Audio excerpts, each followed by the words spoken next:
And I would like at this point to hand over to you to lead our conversation onward. Thank you.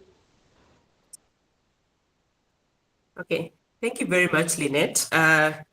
It's interesting that I started off the series this year, and then I'm part of the closing. So it's always a pleasure to share. And definitely to be part of the community. I would want to say good afternoon to everyone. Thank you very much for joining us, and also to welcome our guest speaker, Lady Justice Solomy Bossa. You're welcome again. I'll briefly introduce her. I don't even think she needs an introduction, because I think we all know she has a very long CV, first of all, and we've known her for a while, but I'll do so for, I guess, the very young lawyers or people who have not been in practice for a very long time and have not gotten the opportunity either to engage with her and to know more about her. So Lady Justice Bossa, she's a lawyer by profession, of course. She's been serving as a judge since 1997. She's still the judge of the High Court of Uganda, the East African Court of Justice, and the United Nations International Criminal Tribunal for Rwanda. She currently serves as a judge on the Court of Appeal of Uganda, the African Court on Human and People's Rights, and the mechanism for international criminal tribunals. In her judicial career spans over 18 years, and during that time, she has advanced the rights and status of women, the rights of victims of simple and grave international crimes and human rights. She's published several papers and made several presentations on varied contemporary legal issues. Before becoming a judge, she served as a lecturer at Law Development Center for Uganda for 17 years and a legal practitioner for 10 years. Like I said, the CV is quite long, but I hope that at least gives you an idea of who she is. And there's the whole CV. You can literally also go online and see all these amazing things she has done. For me, she's someone who I have looked up to for a very long time, actually even before I joined legal practice, and I've been around for the last 20 years. Actually, I made 2 decades last month, October. So again, very welcome, Justice Bossa. We're very glad to always be able to share from your wisdom. Today, the topic of today of discussion is how we can, as I guess, legal profession or FIDA, how we can equip women lawyers to run for elective positions, mainly focusing on lessons learned from the past ULS elections. I saw the ULS council elected new council, and I think to many people, their comment was it was kind of irritating to the eye to see a council full of male colleagues. And so most people, the question they were asking is that how did we get there? Yet in the previous years, we've had either balanced council, or we actually also had, I think, a couple of years all women, council. So now the question is that, did we sleep on the job? What happened? Where did we go wrong? What have we done right? Actually, it's also what have we done right? But also, what do we need to do? There've been so many, I could say there are so many challenges that women face in leadership, not only in leadership, but also here. I think the most important thing is that why don't as many women offer themselves for leadership positions? What could be the cause?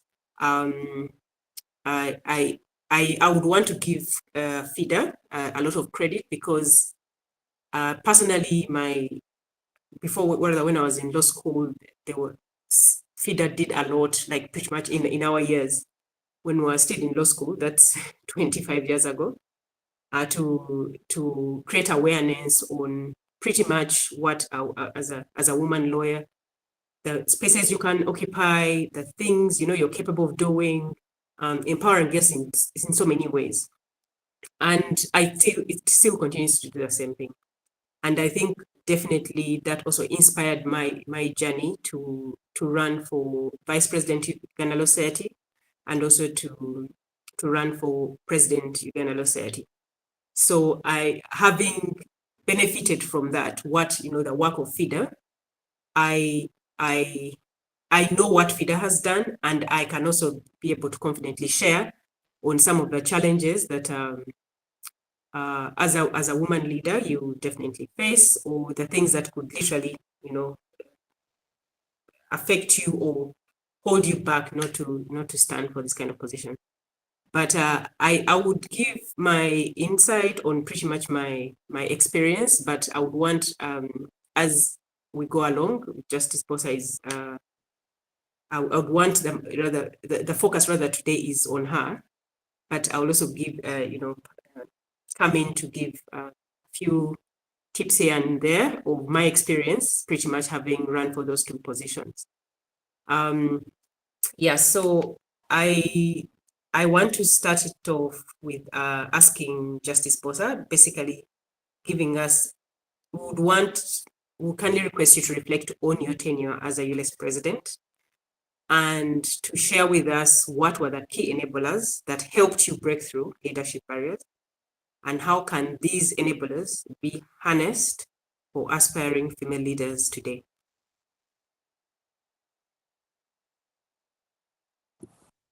Thank you very much, Madam Moderator. I wish to thank FIDA for giving me this opportunity to interact with young lawyers and to share my experience with them. I hope that it will help them, it will embolden them to stand for office and win. Thank you, Madam Moderator, also for accepting to moderate this session. And with your experience, I'm sure the listeners are going to benefit. First of all, what I consider to be an enablers in my tenure as president of the Law Society for 3 years were the fact that initially, apart from the statutory duty to subscribe as a member to the Law Society to enable me to practice law, I took interest in the organization. I volunteered for committees. I found out what the organization was all about. We need to understand, what is the Law Society organization all about? It's about, of course, lawyers, gathering them together to further their interests, but it's also about maintaining the rule of law in Uganda. The society has a duty to advise the government and the public on matters relating to the law, on matters relating to the administration of justice, on matters relating to the lawyers themselves, because as a body, they also have their own interests, which have to be looked out for by any aspiring president or council member. So it's important to understand the objectives of the Law Society, why it was enacted, what its duties are, what is expected of council members, their duty to the stakeholders, because there are several, as I've explained. There's also the administration of justice, which I'd skipped. We have a big role to play in the administration of justice. As players in the administration of justice, we must be properly enumerated, we must properly behave, we must properly move forward the administration of justice. So having understood those parameters, then we need to understand that as women, we start from a rather disadvantaged position, because there is always a presumption of incompetence on us. So we must be bold. That's why it's important to start, law as a council member, a committee member, be mentored, see what the seniors are doing, see how decisions are made, how collective decision making ravels, and how a leader. This is mine. No, no, it's not yours. It's not yours. It's not yours. and how a leader should behave. So for me, the fact that I was initially involved beyond the statutory duty of subscribing as a member stood me in good place, because then I interacted with the seniors, with my peers. I understood the organization. I understood what the stakeholders needed to see in the society. And I set out to acquire the necessary skills as well, you know. And some of the things you learn as you go along. I can't say that I was perfect for it. Some of these you learn as you go along. You understand that we need skills in communication. We need skills to be trained. We need to speak. We need to behave in a manner that inspires confidence in us. We need skills as women to be articulate and we need mentors to be emboldened. So I think for me, that worked for me. If you are not emboldened in the circumstances which we all are nurtured as women, you will just miss the bus. Let me stop there for now. We're not going to ask for other questions. Okay, it's very interesting what you've shared, that I literally did everything you did, everything you've mentioned, right? I trained myself in public speaking. I sat down on the feet of our senior lawyers at that time who were involved in law society and outside law society, and I've always been mentored with both people within the law society and outside law society. I was part of so many leadership, and I'm still part of many leadership organizations on the continent and worldwide.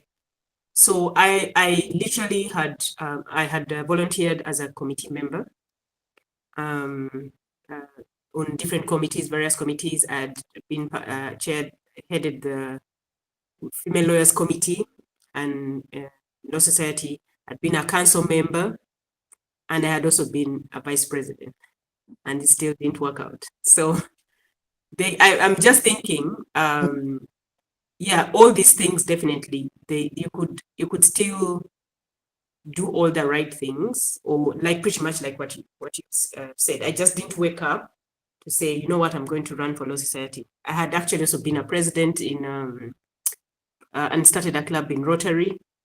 So I had also been, trained there as a leader. And to me, when you say all that, I think I agree, definitely that is a very good starting point.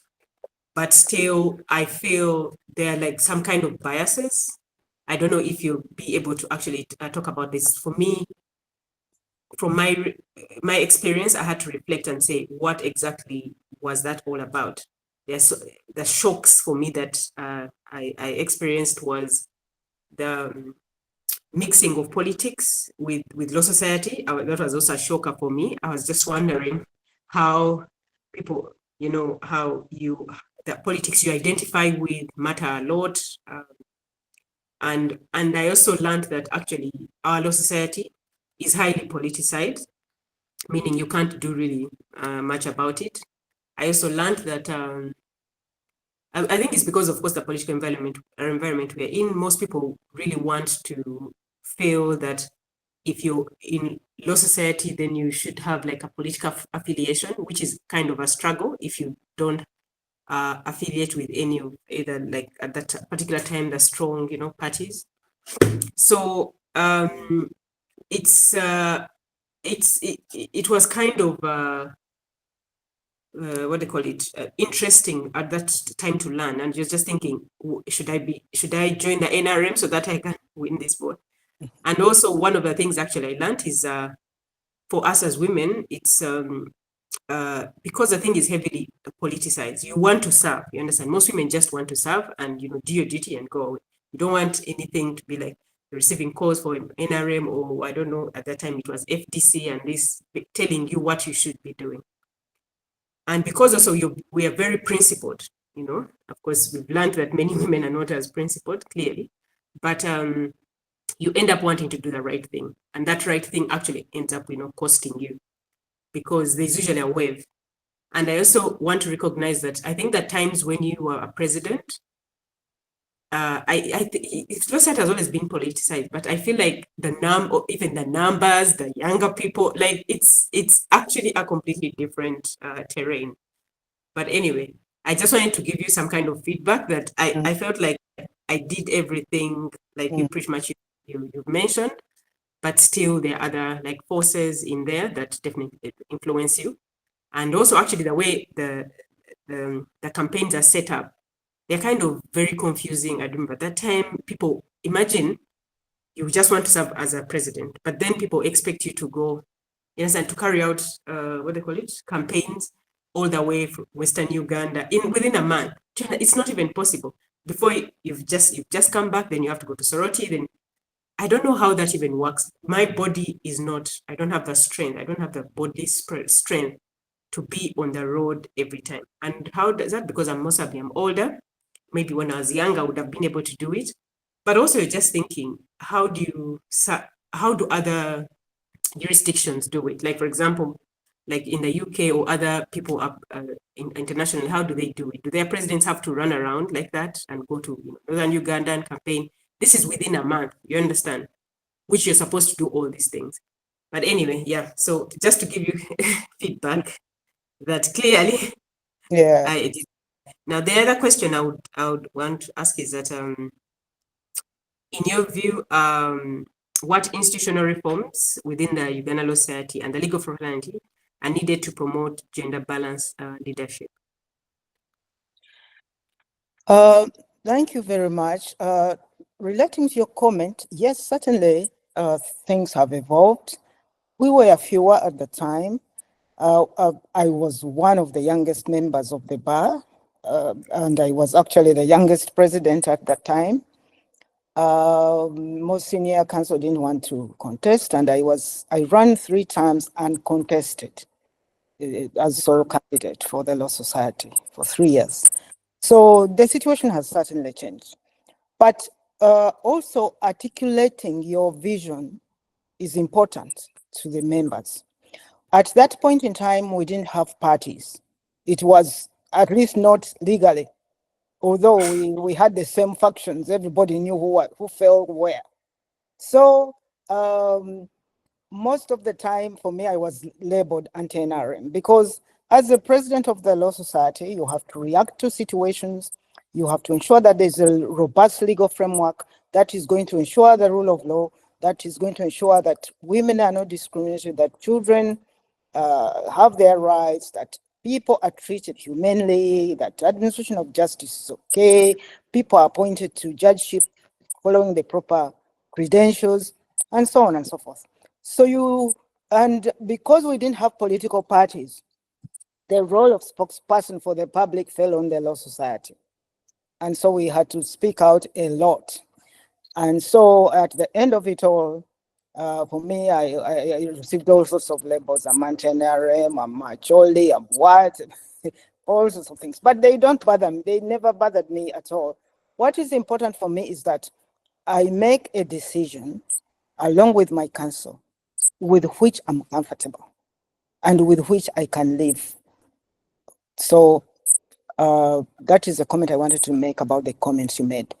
Of course, the campaign strategies have also changed. So I didn't have to campaign because I was unopposed. But we did have branches, Jinja, Fort Portal, wherever you see the legal aid clinics, those were our outposts. I think now they are more multiplied, but we still had to traverse them to establish the legal aid branches and to get members there to brief them about what we are doing and so on. Now, about how to get gender balance and parity in the law society. We have, first of all, to embolden our women folk to feel comfortable in their skin, if you know what I mean. If you don't have confidence in yourself, you are not going to come forward to contest. That is the problem we have. So we all need mentors. We have all been mentored to reach where we have reached. for me to dare to try to contest on the international scene, I needed to be mentored to try by the International Association of Women Judges. I didn't even think I qualified. So let's have a mentorship program for future leaders of the law society, where we can speak to them like I'm doing today, where we get past leaders or even other people who have obtained leadership positions in other organizations to speak about it and to embolden them to come forward to stand for posts. Two, we have to train them to have the necessary skills. One of them is, I had forgotten, advocacy. It's also an important one because in this type of position, you have to advocate for various things, your membership, the administration of justice, the public, and so on and so forth. The indigent people who cannot access justice, to mention but a few. So mentorship is important, as well as training on some of these skills. Maybe FIDA has a mentorship program already, and I think this is part of it.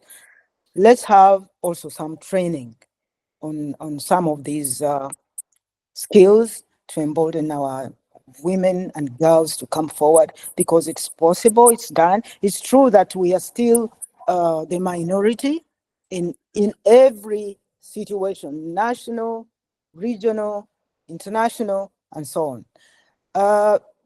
Institutions that, like the International Criminal Court, where I work now, and maybe I should make a correction here, I've retired from all the previous posts which you mentioned, and now I'm just retaining the judgeship at the International Criminal Court. Here in the International Criminal Court, they've made provisions to ensure that there is gender balance. It's within the law, the statute setting up the court, and it's the only international court with such provisions. And they require that the number must not fall below a minimum number for men or for women. So when there are elections being carried out, the voting must adhere to those minimum requirements, so that women must be in. It doesn't matter whether this year they are the majority, the next year it can be the males, but there must be a minimum number of women on the bench. Maybe we could advocate for an amendment of the Law Society Act to have such a provision entrenched in there. While we work on our advocacy, we must also educate our men to tell them that the women are equally competent. I mean, they've been to school with them. Some of them have even beaten them in exams. They are doing better than many of them. So why not? We must dispel this notion that men are better at leadership than women are. So that's what I can think of for now. I think it has worked for the International Criminal Court. It can work for the domestic court as well. And in fact, the African court is now also enforcing it. When there are many women going out, it will not accept nominations from states of more men when there are no nominations of women. It will decline the nominations. So these are situations from which we can borrow. I actually like that suggestion, because I think if you have it definitely in the statute, then it easily gets implemented. And I'm not so sure though how that would work for. Are you saying that for the nominations, like for during the nominations, they should, like each position, they should be a female, or you're saying that the council there should be a mandate where the statute should require a number of women to serve on the council, or you're saying that it's a nomination? Yes, there should be a minimum number of people who are elected, and they can be nominated for every post, but they at election time they should not allow the minimum, the elected people to fall below the required minimum. That's what is done at the ICC. So okay. yeah. which means that during every election, at least we'll have the right number of women, being nominated. I think that's Maybe that's it. we should aim for gender parity, but if it cannot be, and sometimes it's not obtained. Right now, the women outnumber the men in the ICC. Previously, the males were more than the women, but there must be a minimum number of women, at least 5 out of 18. So it depends, actually. It's not even stipulated that it must be 5. It depends on the composition of the court at the time the election takes place.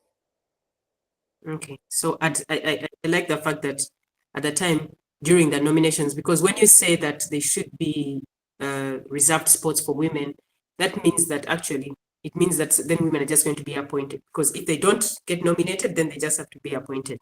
No, But anyway, they don't get just in the ICC. You are not appointed. You must qualify. You must pass the interviews, and you must be elected. So the states will just refuse the nomination, and the state will have to nominate another person who must qualify and be elected. okay. So we think don't that's want to have that sort of situation, because it will further diminish our position. They'll say, now these women have just been pulled up and, by the ears, they don't qualify. Let's have the women who qualify. If the minimum number of women who qualify have not been nominated, then we have to postpone the nominations and redo them until we get the minimum. In fact, that's what the African Union does as well now. I hope FIDA, the contact is taking notes. I think that would be actually excellent. Now, what I wanted actually now to bring it back, you're nominated, you've gone through, you're qualifying and everything. I also feel that they are the unseen rules or qualifications, which are or criteria, whereby I find that women lawyers are held at a much higher pedestal when you show up, right? And so meaning it's not just enough for you to be nominated, but then when it comes to being chosen.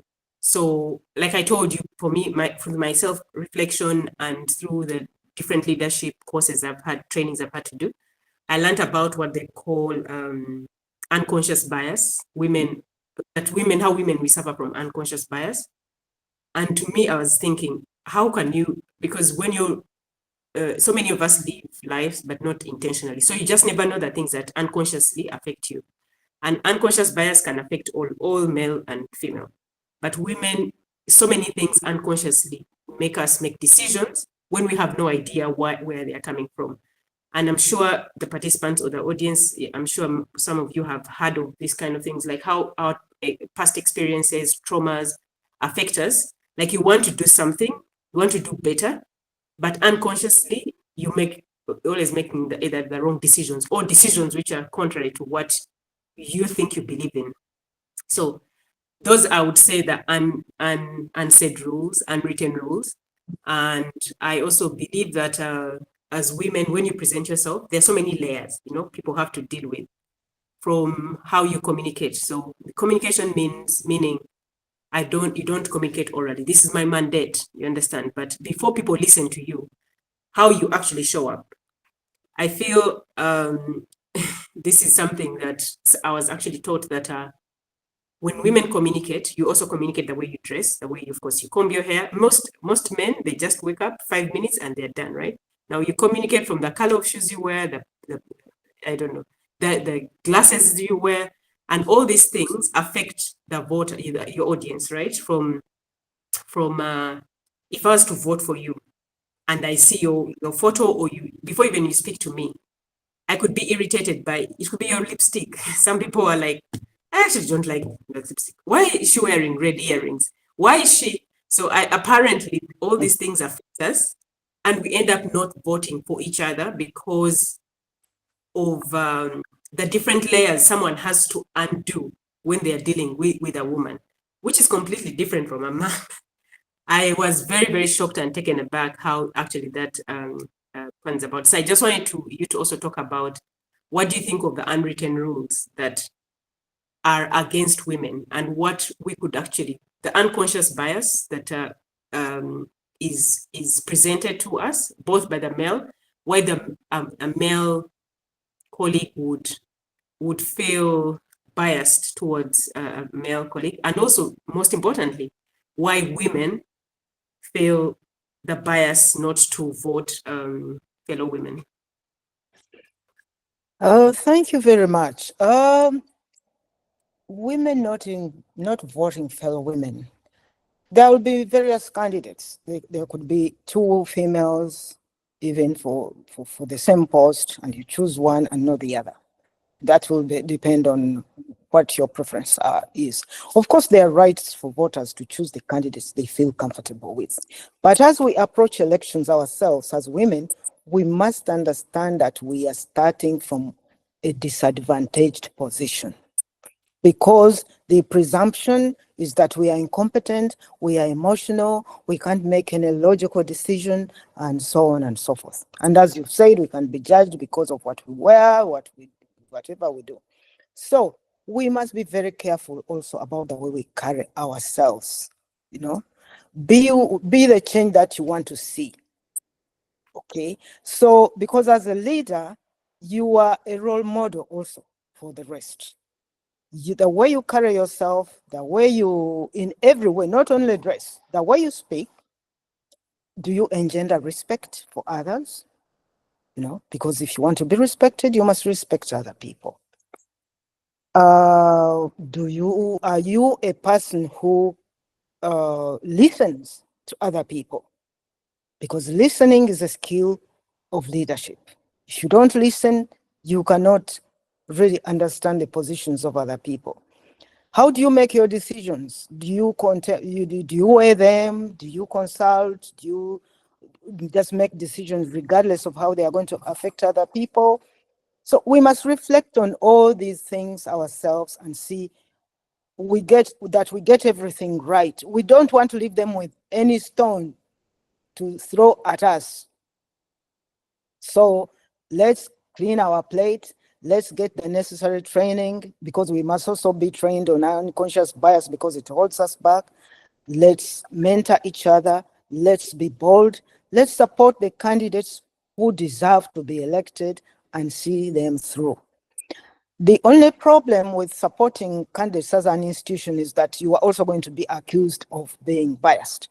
So what the institution can do is just enable all candidates to contest by training them, by mentoring them, by equipping them with all necessary skills and leaving it to the voters to decide which ones they think are the best. But at least let's set out to get as many candidates out there as possible and fully equipped to deal with everything that they are going to face. Thank you very much. The other question I wanted to ask is, do you think the outcome of these elections, the last elections we had, is a reflection of wider society attitudes towards women in leadership, and what can be done to change this perception? I must confess that I don't have the full facts. And I do recall that not so long ago, maybe 2 years ago, we had a council which was constituted more of women than men, and we celebrated it. So the men rose up to say, these women are competent and we are going to elect them. So we should not really just, I don't know what the cause was this time around for the failure to elect women, but for us, let's not try to attribute blame because we haven't researched it very well maybe, but let's work on doing better next time. Let's work on getting our women out there and equip them and be sure that they will be voted. So when we should also acknowledge when the men do the right thing, we should acknowledge it. So when even in the International Criminal Court, sometimes the majority is the men, sometimes the majority is the women. But that's how the system was made. As long as there is a minimum number, engender gender balance, I think that we will have achieved what we need to achieve. No, I think I agree with you on that score. Like, I think, yeah, clearly we did well in the last couple of years when we had the all-female council. And yeah, so now the question should be like, how can actually we do better? That's good. But also, it's also good you mentioned that maybe we could do more research in terms of what happened. Like, maybe the question would be, why didn't women this time? And I guess it could be all manner of reasons. It could be anything that most probably at that particular time, most people didn't feel like ready to, take on the mantle, or I don't know, many reasons. But I know at least for certain, there are so many women lawyers who are volunteering in the society right now, like on committees and all that, and also council. So now the other question is that while the legal field is often seen as highly competitive and male-centric, there have been significant strides in advancing women, particularly within the judiciary. How would you encourage women who may feel hesitant to feel and prepared to pursue leadership roles, such as leader? I think you've been able to share that a few tips here and there for that, so I'll skip that. Then how can platforms like FIDA and other forums be used to cultivate a culture of gender inclusive leadership? I think also you mentioned that you talked about mentorship, right? Trainings. And the other thing is also, I think FIDA could lobby the powers that may be to amend the statute to come up with a what they call it, a minimum number of what they call it, positions or people who should be nominated for leadership positions. Right, that's good. And then what practical steps should FIDA, Uganda, and ULS take between now and the next election cycle to ensure more women can run in office? Is there something specific that you think FIDA should do between now and the next election? Yes, actually, FIDA has started. I'm happy that this talk is taking place. Taking place. Yes, the FIDA has started, and I commend FIDA for this initiative. I think that crafting a training program is very important. The training program should also involve men, because we need to sell ourselves to the other side of the electorate. It's not enough for us to train our people and embolden them, but also to sell, to open the eyes of the other people to the perspectives that women can bring to any organization, including justice, including law society, including, whatever. Women have their own perspectives. They are not spoken for, and decisions that are made will affect them, but there is no representative to articulate their views. So we have to harp on that. And I don't know, I think the Constitution requires that in the appointment of office, all organizations are required to observe gender balance. And I think the Judicial Service Commission at some point strictly adhered to that. I don't know whether they still do.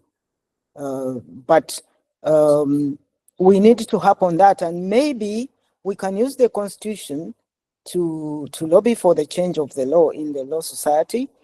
I've already talked about training. The women also should take the chances after being mentored. Be bold enough to go and seize every opportunity that you see. Because if you don't try, you will never know whether you would have succeeded. The opportunities come, don't sit there and say, oh, I don't think I can do this, I'm not qualified, and so on and so forth. That is what I thought myself when I was being mentored by the International Association of Women Judges. And they said, no. You try, you do this and the other. We think you will succeed. And I did. So let's seize every opportunity out there. If there are posts, let's apply. If there are promotions, let's apply. If there are elections, let's offer ourselves for candidacy. Let's do everything possible, because a missed opportunity can never be recovered. So while we revamp the mentorship program or enrich it, and craft a training program and reach out to the other male colleagues and other females who don't have a good view of us as women, let's also do our part. Let's do our part. Reach out, reach for the sky. Reach out for everything. The sky is the limit. That's what Thank you very much. That's excellent. And maybe what I could actually add on that, taking opportunities. I feel that also, in case it doesn't go well, like if you fail at or succeed at any, getting into any position on council, I also feel that you could always try again. That's number one. Like there's no rule that you can only run, I guess, once. And also, I think what FIDA could do is to train women to prepare them for in case what happens, in case it doesn't go as expected, because that also is, I think, something really that affects people. Like for me personally, it's not that I didn't want to like run again or I would have tried again or anything, but at that particular time I had got like so many other opportunities at an international level, regional and international level, that I thought and I was ready for at that time, so I took them up, right? In fact, actually, during the election itself, I received a response. To a fellowship. I was rather admitted to a fellowship for leaders on the African continent. It's called the Tutu Fellowship. I don't know if you've heard about it. So it's between South Africa, Cape Town, Oxford University, and some whatever in London. But at that time, so this is within the month of the elections, and I was thinking, okay, I'm going to do not defer it to the next year, if I go through this year, that particular year. But then it didn't go through, so I was like, perfect. I went on to another, so many like other amazing opportunities. But what I want to share now is that, is it possible for FIDA actually to train people mentally, like in case it doesn't go well, what happens? What's the next? You could serve in so many, other spaces. For me personally, I had that opportunity. And the other thing I would also want to share is many times when you stand for position, it does not mean that rather there's so many other lessons and that you actually learn from there that are amazing, and opportunities. Because for me, not actually going through, I was very surprised that our elections were the first elections we had digitally. So my whole profile literally went viral. Like everywhere I would go with people, especially on that time, there was a lot of, I was using a lot of Facebook. People go to know about the election and you're like, how does it even happen? But then people even read your profile, right? And then people give you opportunities from that profile. For me, the opportunities that came out of that election were way much, you understand, more than I had expected, you understand, just serving as a president. So I also don't want us to look at the whole thing like, yes, this is the alpha and the omega. Like if I don't get to this position, that's the end of it. I feel there's so many things that come out there, and I am a testimony to that. Like I said, I just went on flying to like other spaces because everyone was like, oh my goodness, look at her profile, look at her CV. So many times the way I was brought up is to be very, you understand, you don't publish your CV, you don't publish your profile. You're like, you understand, you don't blow your trumpet actually.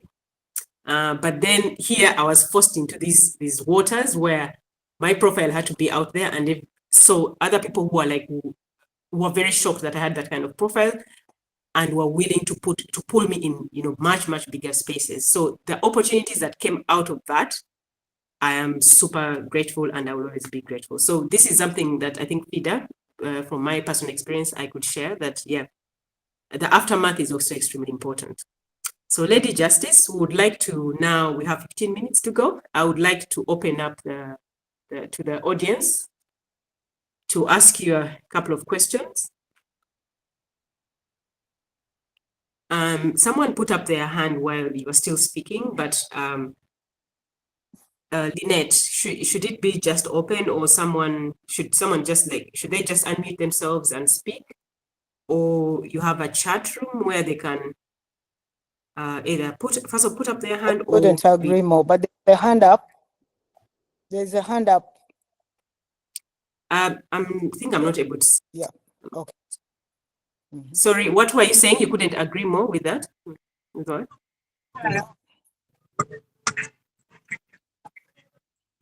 I'm ready. I see a hand up by Lina. Yes. Yeah, Lina, Lina, can you speak? Yes. Good afternoon. Good afternoon, Lina. Yes, I'm speaking from Abim in Karamoja. Yes. And here I am in this beautiful space as, of course, the Deputy President, Northern Uganda National Unity Platform Party. Thank you so much for that inspirational sharing. I pick from you the issue of opportunities, and I reflected on the saying and the practice that opportunity dances with those on the dance floor. I agree with you entirely that when you offer yourself to run for any position, you're actually on the dance floor. You are on the dance floor, there are those immediate opportunities and subsequent opportunities. Since I became the deputy president, and since I even ran for MP 2016, the opportunities and the callings are amazing at the regional level, at the international level, even at the national levels. So FIDA, we need to soar higher. We need to occupy these spaces by choice, not by chance. The political terrain is not as good, but we are also very strong as an entity, as FIDA Uganda. So let us, one, offer ourselves for the different positions. Two, let us mentor and encourage, not discourage people to run for even the hostile positions in all of them, whether in RM, NUP, which other, even as independents. So I really agree with you, my sisters, that we need to occupy those leadership positions. And wherever we go, we need to keep in touch. Because it's very lonely up here. It is very hostilely lonely. FIDA, we are asking and requesting that not only do we participate or come to share the sisterhood and the comfort on such spaces, but even physical spaces. There is need for mentorship, not only for the young women lawyers, but even us, those on the 6th floor, those in these spaces. We need that solidarity. That's all what I ask of you. Even an SMS. Yeah, thank you very much. Thank you very much, Lina. Before you respond, Justice Bossa, I think there's someone called Mitch.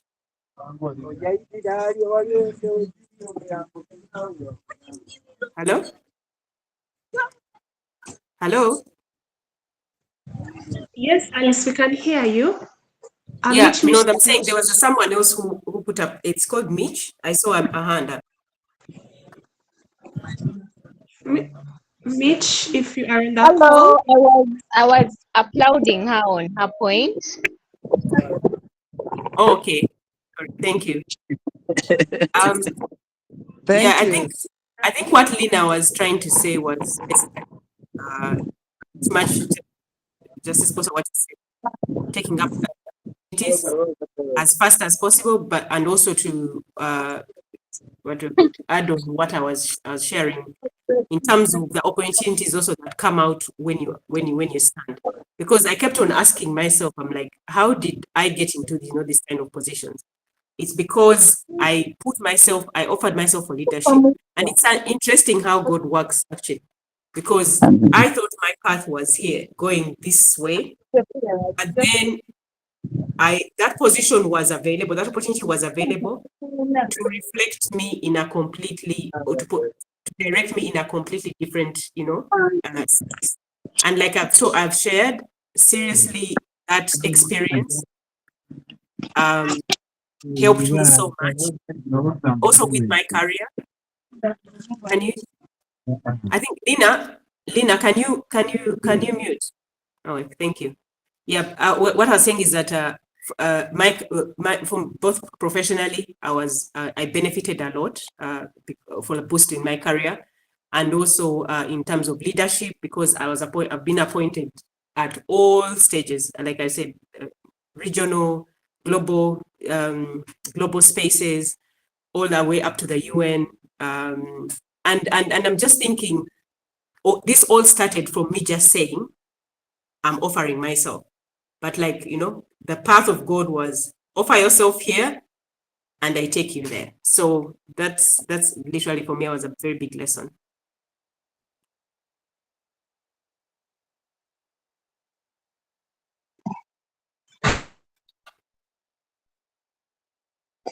All right. Thank you very much, Miss Alice Namuli. And thank you so much, Justice Solomy Bossa. I don't know if there are any closing remarks that you all have to share before we can wind up the session. Yeah, if there are no other questions, I would ask Justice Bossa to give us her takeaways from this sessions, or closing remarks.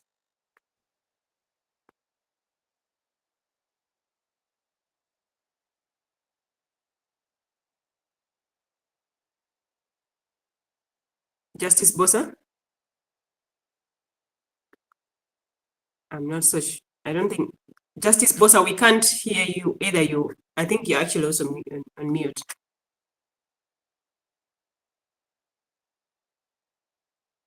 Alice, can you hear me?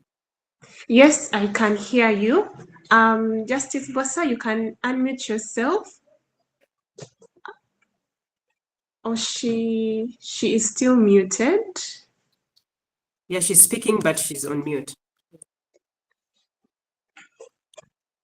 Are you able to unmute her? No, we can't unmute her. She has to be able to unmute on her end. Justice Bossa, can you hear us? Please unmute.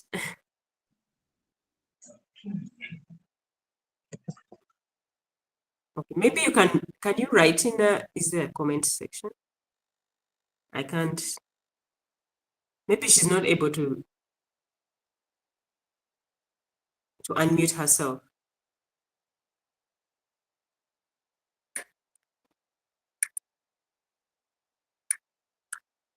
I'm trying to send a message, but I hope she also sees it.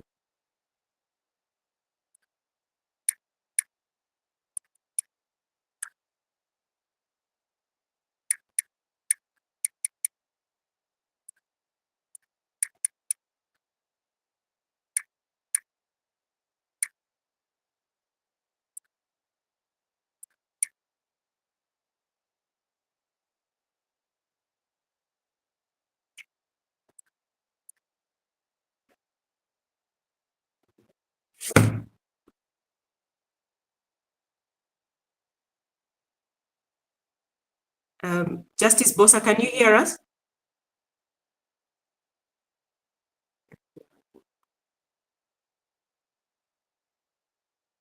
Okay, I could just summarize, I think, pretty much from her presentation. I feel like she's saying something. Yeah, she's actually typing. I could just, the takeaways, literally what I get from her is that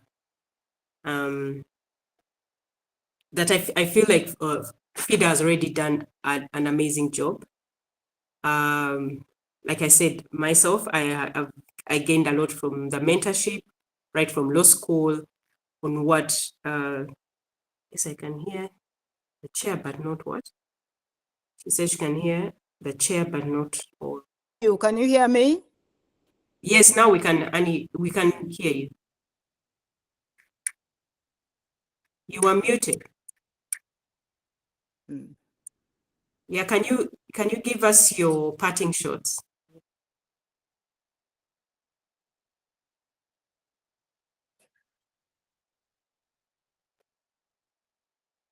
Can you hear me?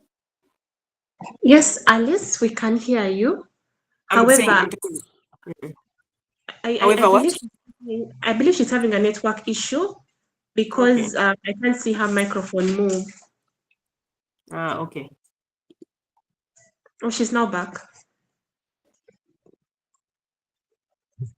Justice Bossa, we have you now.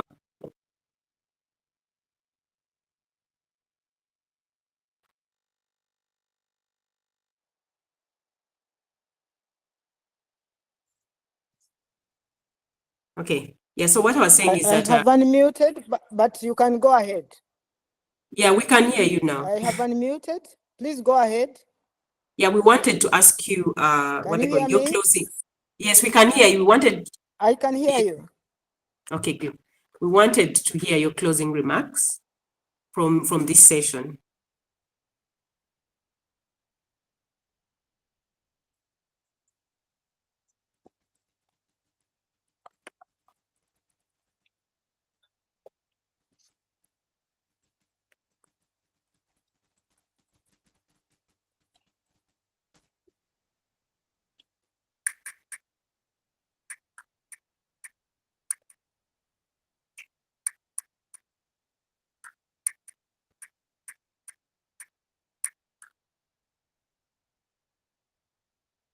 Okay.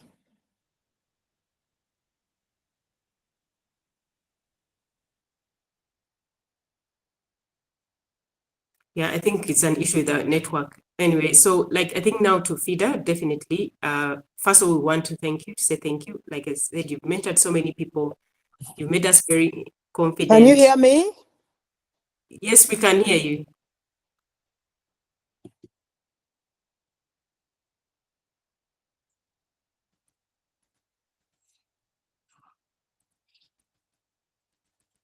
Okay.